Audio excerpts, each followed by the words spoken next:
Hello, this is Julian with Coffee Reviews, and today we'll be reviewing the El Deviso Wash Processed Colombia from H&S Coffee Roasters. And there's the bag right there. And H&S, based out of Laramie, Wyoming. And this coffee was featured in a blind taste test rankings video earlier this year, where it finished third place out of 5 H&S coffees on that day. And this coffee has been a much discussed coffee from the coffee community, as this one is affectionately labeled the pizza coffee, because the majority of the descriptors on this coffee would definitely lend itself towards the description of a pizza itself. So this was another one of these coffees that I saw and immediately knew that it was worth trying and reviewing, given just how much interest and intrigue there would be about something that's processed like this and that turns out like this. So it'll certainly be interesting to see how this coffee turned out, as this right here is day 73.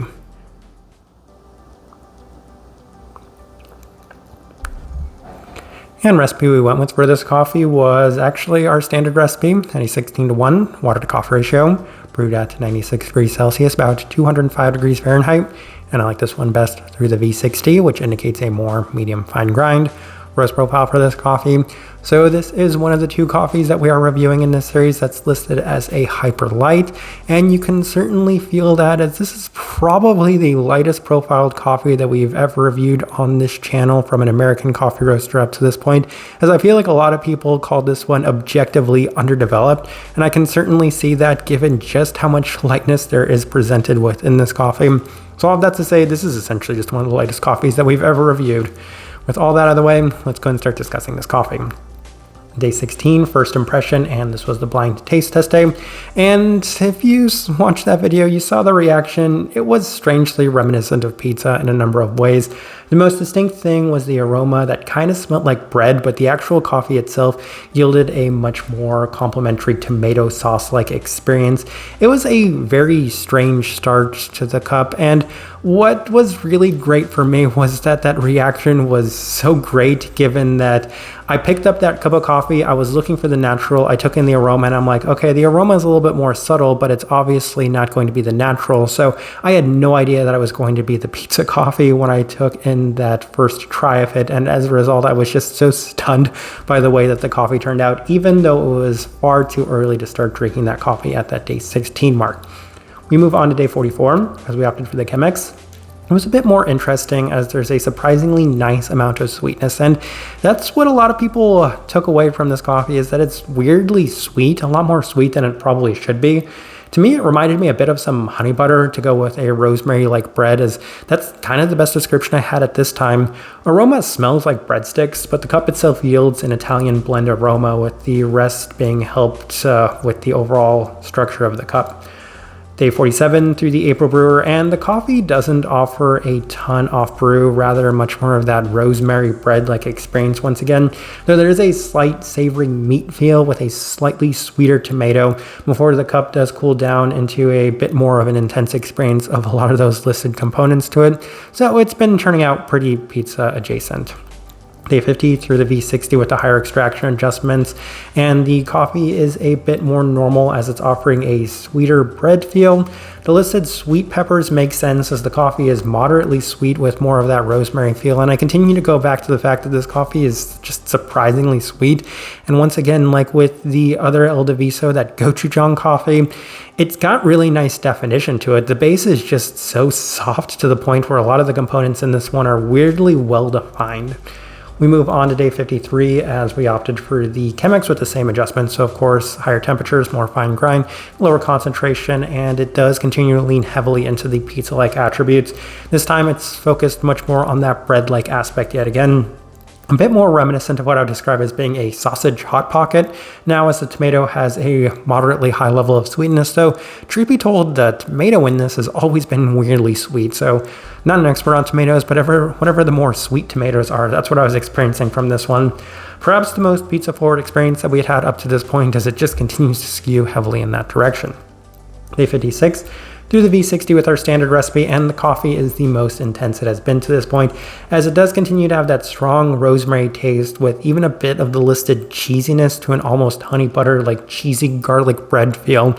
Man, these are descriptors I never thought I would say for a coffee, but anyway, sweeter tomato with a very distinct sweet pickled pepper quality, and this time it was a bit more overbearing, and I said to myself, do I really like this? Is the overbearing part what I'm actually going for, or is this just a bit too much for me?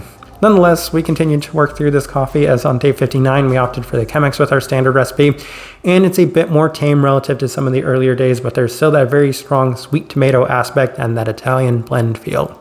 Interesting. Day 62 through the V60 with our standard recipe, and off brew there is a very strong pickled pepper feel to this one. This coffee is just all over the map, all over the board sometimes, in a lingering and long-lasting sense. It does cool down into a slightly sweeter bread tomato-like feel with a strong herbal aspect reminiscent of the previously mentioned rosemary. All right, let's go ahead and put up the tasting wheel so you can see what we're getting. And I can promise that I've never had a tasting wheel that's looked like this before. All right, let's go through it. We will start with the savoriness there at the level 5. I don't think that's surprising whatsoever. I mean, there's a Italian sausage note listed on here. And yeah, given that it tasted a lot of the time like bread, cheesy garlic bread, I mean, what more do I really have to say about the savoriness? I'm not sure I've had a coffee that's tasted, well, one, this savory, but two, this style of savory. So level 5 is where we put it. We move on, finish level 5. You know, I think that this coffee might have been a lot more enjoyable if it didn't necessarily linger as long as it did, but what's so interesting about this coffee is that it has that slightly cleaner base, and then when you're experiencing that finish, you're like, okay, this is still going. I'm still tasting this sip to this moment, and I'm going to be tasting it for a bit after that too, and given that the taste is just so strange, it's just, I would say, a little different for this coffee. Spice, level 5, and in the same way that I mentioned that the gochujang coffee is probably the most deserving level 5 for spice that we've ever experienced, I kind of go back to that in this one because this one also has a lot of those spiced qualities. I continue to go back to the rosemary. That's much more what I'm referencing when we usually do score a coffee at a level 5 as an actual spice as opposed to it being spicy. But this one nonetheless just had that very strong quality to it throughout the entirety of it. I think they have a fennel note listed on here, which could probably justify putting in that category as well. We move on to the level 4s. We'll start with the sweetness level 4. As I continue to mention, it was just weirdly sweet, and the best descriptor I had for that was honey butter. I don't think any of the notes that they have listed on here would necessarily insinuate a lot of sweetness. I think they have like, sweet peppers or something along those lines. Outside of that, though, it had a sweeter tomato-like feel to it, which I kept going back to mostly because I'm like, it does taste like tomato, but it tastes like a very sweet tomato. And then the other level 4, yeah, I kind of want to save that for last. Body level 1, weirdly, this one had very little texture and body to it, so it scored as low as possible on that. Probably one of the most interesting parts about this coffee is when you look at the fruit profiles of it, there's literally zero stone fruit, there's literally zero citrus, and there's weirdly zero berry fruit. I went back and kind of thought about that because I'm like, tomatoes are technically berry fruit, so I should probably put that somewhere at a 3 to 4 range, but I decided to just actually keep that in the savoriness because it didn't really act like a berry fruit, and I feel like trying to justify the tomato as a berry fruit is probably a bridge too far for this coffee. Another thing that's extremely interesting about this one, the acidity is at a level 2. There's like no acidity in this coffee, which is so strange to it, given that it just has these very weird out there flavors to it to begin with. So that's an also interesting aspect of this one. And then the final and by far the most important thing worth discussing in this tasting wheel is the cleanliness level 4. And I was at a loss for words on what to say about the gochujang coffee. It's kind of the same thing with this one. I feel like they have the funk level listed on this one pretty high. But I mean, once again, it's not fermenty. It's not necessarily overly funky. I mean, the flavor profiles in this one are very well defined and they're lacking actual funkiness to them. And as a result, I think that it's very difficult to mark this coffee down in any regard. If anything, it's weirdly on the slightly cleaner side of things. The base of this coffee is clean and the flavor profiles in this one are very pronounced and defined. So don't really know what to make of that, but it does score that level 4. So as I'm looking at this tasting wheel, with maybe the exception of the berry fruit, I do think it's weirdly a pretty good representation of what I was getting from this coffee. All Alright, so my overall thoughts and impressions of this coffee. You know what? I was very happy and satisfied with this coffee in the sense that this made for probably one of the most unique reviews that we've ever had on this channel. Coffee can actually taste like this, and that is wild, and I have no idea what happened with this coffee, why it got to this point, but I'm weirdly glad that it did. Like the gochujang coffee, it was very hard to finish an entire cup of this coffee, as more often than not, I had to kind of throw out the majority of it after I had actually taken all of the notes on the coffee. This one was a very hard one to drink, but it was a very interesting one to drink, and I'm glad I got to experience it. Don't think I would necessarily want to experience this specific coffee ever again. The type of person I would suggest this coffee to, look, if you just want something that's weird and out there, then this one's a very good fit. I don't want to say somebody that likes pizza, because I love pizza. Who doesn't love pizza? But that being said, I didn't love this coffee.